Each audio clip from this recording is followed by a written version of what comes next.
Bien, chers frères et sœurs dans le Seigneur, que la grâce et la faveur de notre Seigneur Jésus descendent et demeurent sur chacun et sur chacune de vous. Merci pour ceux qui continuent avec nous à marcher sur ce chemin de la vie. Merci à tous ceux et toutes celles qui continuent de nous aider à répandre la bonne nouvelle, de nous aider à faire grandir cette chaîne. Merci pour vos remarques, merci pour vos suggestions et vos questions. Je reçois pas mal de questions inbox et nous pensons à commencer quelque chose de nouveau, à commencer de petites catéchèses sur différentes questions que vous m'envoyez. C'est pour aider tout le monde à profiter aussi de ces réponses que nous donnons parfois, vos questions, qu'elles sont pertinentes, qu'elles sont des questions vraiment qui tombent à propos, surtout en ces temps que nous vivons. Nous cheminons petit à petit vers la Pentecôte. Nous cheminons petit à petit vers cette fête où l'Esprit de Dieu est donné en plénitude, où les apôtres sortent pour répandre la bonne nouvelle, pour annoncer l'Évangile. Et pendant que nous sommes en train de marcher petit à petit vers la Pentecôte, le Seigneur continue de nous interpeller, il continue de nous instruire, il continue de nous former. Comme il dit lui-même, il a beaucoup de choses à nous dire, mais pour le moment, nous ne pouvons pas tout porter. C'est pourquoi il nous donne des petites choses, il nous donne des petites instructions, il nous donne ce que nous pouvons porter maintenant.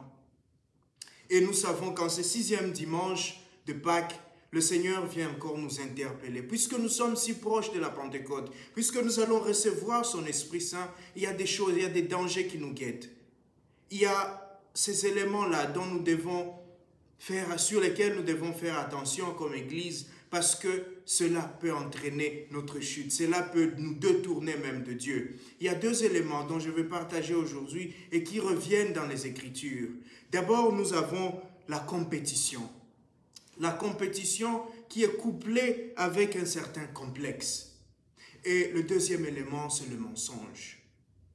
Jésus veut nous interpeller aujourd'hui sur ces choses-là. Les Écritures veulent nous interpeller aujourd'hui sur ces choses-là. D'abord, la compétition. La compétition liée à un certain complexe. Nous voyons dans la première lecture d'aujourd'hui, dans les Actes des Apôtres, Philippe, qui est l'un de ces diacres qui ont été choisis pour continuer, pour épauler les apôtres dans le service de table, qui est envoyé. Philippe, on lui a imposé le main, il a reçu l'Esprit Saint et il a été envoyé. Comme baptisés, d'abord, rappelons-nous que nous tous, comme baptisés, nous avons reçu la mission. La première mission que tout chrétien reçoit, c'est la mission d'annoncer la bonne nouvelle. C'est la mission d'annoncer le royaume de Dieu. Et Jésus nous rappelle dans l'évangile de Saint Marc, lorsqu'il envoie les disciples, que ceux qui croiront, il y a des signes qui accompagneront ceux qui croiront. Ceux qui croiront, ils vont opérer des miracles. Ceux qui croiront, ils vont guérir les malades. Ils vont prier sur ceux qui souffrent et ceux-là vont se trouver bien. Et donc, Philippe qui est envoyé, qui arrive en Samarie, il proclame la parole de Dieu, il proclame la bonne nouvelle et les gens viennent à lui. Et les gens adhèrent à la bonne nouvelle et les gens sont baptisés. Philippe a fait son travail parce que nous nous rappelons que dans l'Église, la mission se reçoit. Dans l'Église, on ne s'improvise pas. On ne s'improvise pas diacre, on ne s'improvise pas prêtre, on ne s'improvise pas marié, on ne s'improvise pas religieux, on ne s'improvise même pas servant de messe. Les missions se reçoivent. Et chaque mission a une spécificité. Chaque mission a une particularité. On est envoyé pour faire quelque chose de particulier. Et c'est pourquoi l'Église grandit en harmonie. Le dimanche passé, nous avons entendu que nous sommes des pierres vivantes. Et chaque pierre a sa place dans la construction. Chaque pierre est posée à un endroit précis et joue un rôle. Un rôle qui est important pour la marche de l'Église. Et chacun a sa place dans l'Église pour que l'Église grandisse, pour que l'Église marche en harmonie. Et Philippe, qui a fait son travail, fait envoyer, fait appeler Pierre et Jean qui viennent pour prier sur la communauté, pour imposer les mains sur la communauté afin qu'elle reçoive l'Esprit Saint. Et donc Philippe ne se prévoit pas, il ne s'arroge pas le rôle des apôtres. Il ne se dit pas, j'ai prêché, j'ai baptisé, je peux même imposer les mains. Non, ce n'est pas son travail, ce n'est pas son boulot, ce n'est pas sa mission. Il a accompli sa mission. à qui il a prêché la parole sont heureux. Et lui, il est heureux parce qu'il a fait son travail. Il est heureux parce qu'il a accompli sa tâche. Il n'a pas ce complexe d'infériorité, de dire que je suis moins que les apôtres, c'est pourquoi ils font ceci. Ou bien de dire, ah, ben ce sont les apôtres, moi aussi j'ai été choisi, moi aussi on m'a prié, moi aussi le Seigneur m'a appelé, et donc je peux faire ceci. Non. Il accomplit sa mission, et il s'en va heureux d'avoir accompli sa mission. Les autres continueront la mission. Et Paul va nous le rappeler aussi, que chacun a son rôle. Paul a sémé, l'autre a arrosé, c'est le Seigneur qui fait grandir. C'est le Seigneur qui prend soin de l'ensemble. Et chacun accomplit sa tâche. Chacun accomplit sa mission. Et Pierre et Jean, ils viennent, ils imposent les mains et tout le monde reçoit l'Esprit Saint. Et l'Église se trouve heureuse. L'Église se trouve fière. Il est déplorable aujourd'hui, frères et sœurs, de regarder ce qui se passe surtout dans notre Église. De regarder comment nous sommes en train de nous quereller, de nous bagarrer, de nous diviser à cause des petits complexes, à cause des compétitions qui sont pour moi inutiles. Chacun veut prendre la place de l'autre. Pourquoi c'est lui qui est évêque? Moi aussi je veux faire comme l'évêque. Pourquoi il est prêtre? Moi aussi je veux faire comme le prêtre. Le diacre n'est pas prêtre, le prêtre n'est pas évêque. Le catéchiste, il n'est pas diacre, il n'est pas prêtre. Le prêtre n'est pas catéchiste. Le servant de messe n'est pas choriste. Le choriste n'est pas servant de messe. Que chacun joue son rôle. Que chacun trouve la joie dans ce qu'il fait dans l'église. Que chacun trouve son accomplissement. Trouve cet amour de Dieu dans ce qu'il fait. Parce que vous savez, lorsque chacun accomplit sa tâche avec amour, lorsque chacun joue son rôle avec amour, alors vous sentez cette unité. Vous sentez cette harmonie dans l'église. Vous sentez cette joie d'appartenir à la même famille. Nous sommes un corps. Lorsque le prêtre doit aller faire le travail des servants de messe, lorsque le prêtre veut faire le travail des choristes, lorsque le prêtre veut faire le travail de gardien de la paix, tu vois le prêtre, il y a quelque chose qui ne marche pas. Lorsque le catéchiste, il veut devenir prêtre, il veut jouer le rôle de prêtre, il veut faire tous les gestes, il est même prêt à faire la consécration, il y a quelque chose qui ne va pas. Les rôles ont été répartis dans l'Église.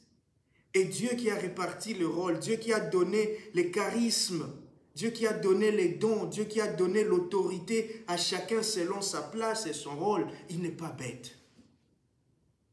Il sait. L'Esprit Saint partage les dons, partage les grâces, partage les talents pour qu'ensemble, dans l'unité, dans la diversité, nous soyons unis. Réfléchissons à cela. Réfléchissons chacun dans le rôle qu'il a dans l'Église, chacun dans la mission qu'il a reçue dans l'Église. Et cela peut se répercuter sur nos familles. Dans la maison, papa n'est pas maman, maman n'est pas papa. Les enfants ne sont pas des parents. Les parents ne peuvent pas commencer à jouer le rôle des enfants. Sinon, c'est la cacophonie, c'est le désordre et tout le monde va perdre et on se détruit. Et nous voyons que cela commence en bas et remonte en haut, ou parfois l'inverse. Lorsque il n'y a pas harmonie, lorsqu'il y a le complexe, pourquoi c'est l'homme seulement qui fait ceci? Pourquoi c'est la femme seulement qui fait ceci? Pourquoi ce sont les parents seulement qui font ceci? Moi aussi, je veux faire cela. Moi aussi, tu n'as pas encore accompli ta mission. Tu veux entrer dans la mission de quelqu'un d'autre. Tu vas te perdre. Tu vas te frustrer. Tu vas être complexé. Et à la fin, ça va créer des conflits, des tensions et la division. Et le diable, il veut entrer par cette porte-là. Il veut détruire, il veut diviser l'Église par cette porte-là. Faisons très attention, chers frères et sœurs. Faisons très attention, chers chrétiens, à la manière dont nous accomplissons nos missions. Bannissons le complexe dans l'Église. Ne sois pas complexé parce que tu es servant de messe. Ne sois pas complexé parce que ton rôle dans l'Église, tu nettoies l'Église, tu rends l'Église propre, tu rends le lieu de culte impeccable. Ne sois pas complexé parce que tu es femme à la maison ou parce que tu es homme, tu n'as pas de boulot. Reste à la maison, gère les enfants, travaille, c'est pour l'unité, c'est pour le bien, c'est la famille qui gagne. C'est l'Église qui grandit. C'est le peuple de Dieu qui avance lorsque chacun décide d'accomplir sa mission avec amour, d'accomplir sa tâche avec amour, d'être ami de Jésus. Parce que c'est cela que Jésus nous a laissé comme commandement. Aimez-vous les uns les autres. S'aimer, c'est quoi? C'est cela aussi. Être capable de me dire, voilà ma mission. Est-ce que j'ai déjà accompli ma mission? Comment est-ce que j'accomplis ma mission? La compétition, une compétition malsaine, ne nous sert à rien. Elle nous éloigne les uns des autres, elle nous divise et donne au diable l'espace. Le deuxième élément aujourd'hui, c'est le mensonge. Jésus nous dit qu'il va nous envoyer l'esprit de vérité. Et nous savons que le père du mensonge, le diable, il est là, il guette toutes les petites occasions pour s'aimer les grains de mensonge et pour nous détruire. Et le mensonge, je pense qu'il commence ou se développe pour 3 raisons.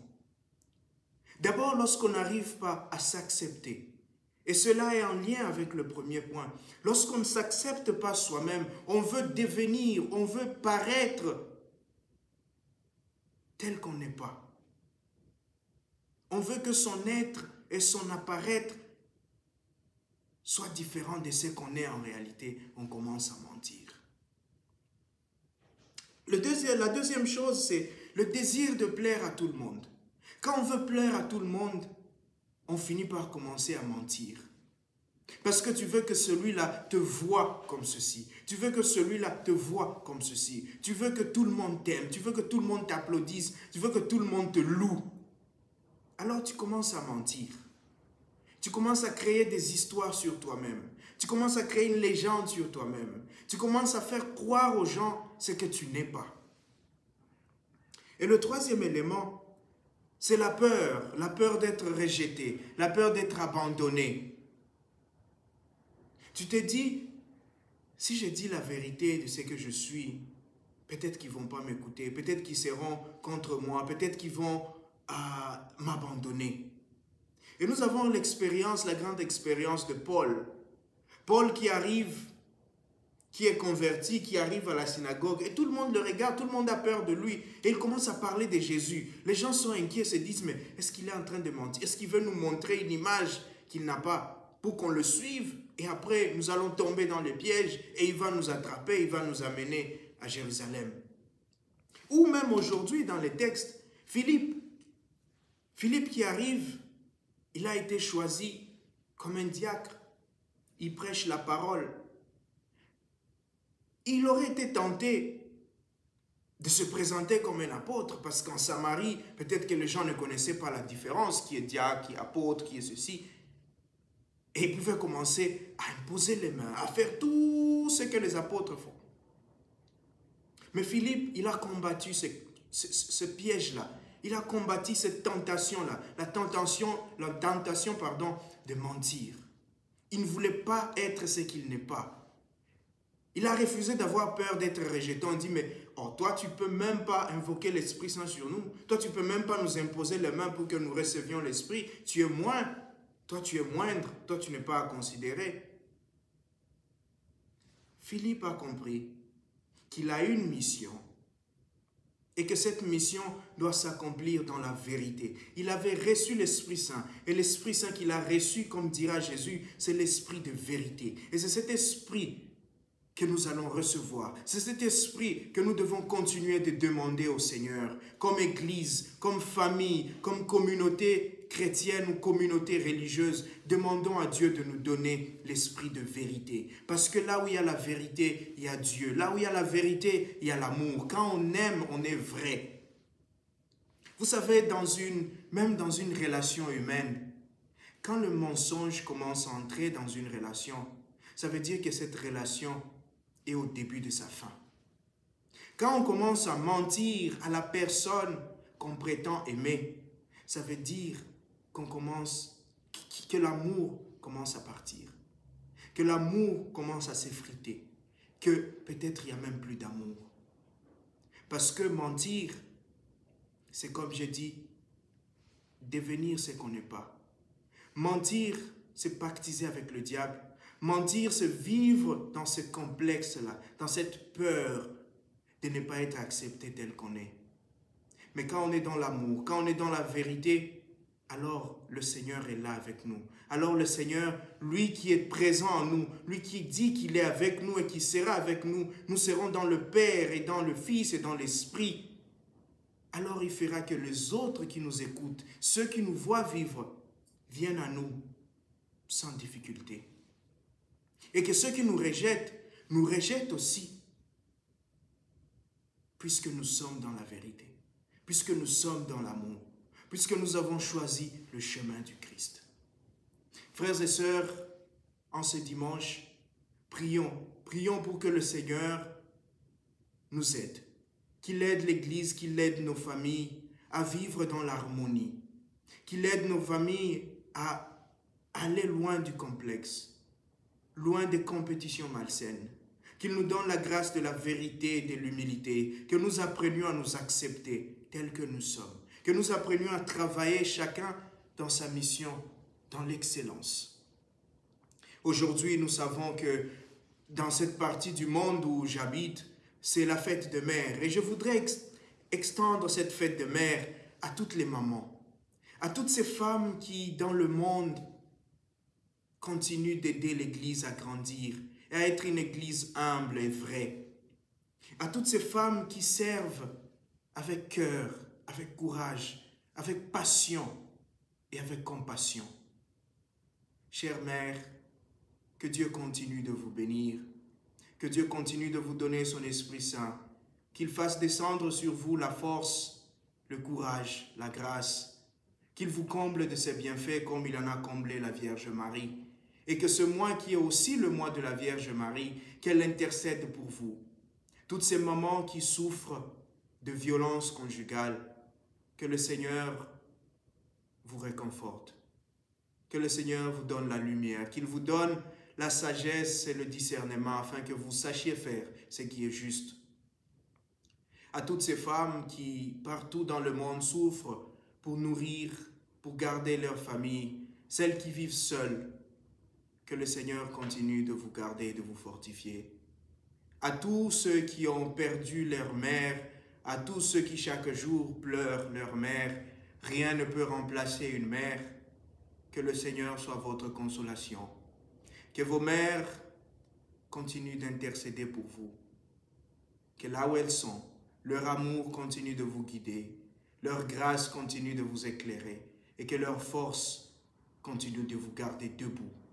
Pour qu'ensemble nous continuions de marcher et de construire une église toujours forte, une église brillante, une église sainte et sans tache, une église telle que le Seigneur l'a voulu. Que le Seigneur nous donne cette grâce aujourd'hui et tous les jours. Bonne fête à toutes les mères et que Dieu vous bénisse. Amen.